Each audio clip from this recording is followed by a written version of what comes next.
Hello everybody.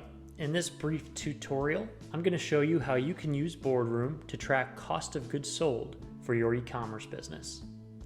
So I've come over here to the product costs section of the menu, and we can see that I'm looking at Boardroom's cost of goods sold tracker. Now in this grid view, I have a list of all of my connected products. I can see a button where I can update my cost of goods sold tracking information. And I have a status here that reads tracked for all of my products.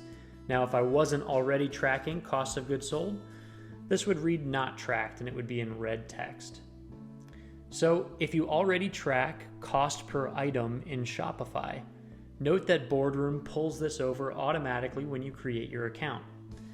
However, if you wanted to update your cost of goods sold tracking, you can do that in Boardroom, and I'll show you why you might want to do that right now.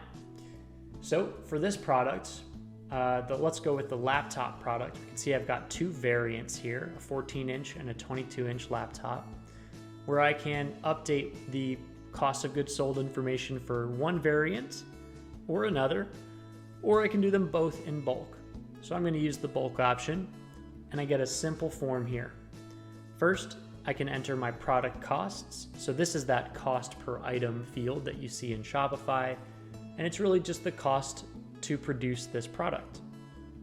But Boardroom has an extra field here that Shopify does not, called fulfillment expenses. So if you wanted to manually track how much it costs you to ship this product, you can do so on a per unit or per order basis. I'm going to say $5 per unit to ship my laptop product, and I'll click Save here. I get the notice that cost of goods sold is now being tracked, and Boardroom updates my cost of goods sold information. Now I can click this columns option here and bring other columns to the forefront of the grid. For example, if I scroll to the right, I now see total units sold for these products, total sales, the product cost, and then the fulfillment expenses as a breakdown here for my total cost of goods sold, which is shown right here. Now, since I've started tracking cost of goods sold for these products, that information will now go over to my expenses page in Boardroom, and these costs will be included in any calculation of profit-based metrics. So that's super important to be tracking your profitability on a per product basis and for your business as a whole.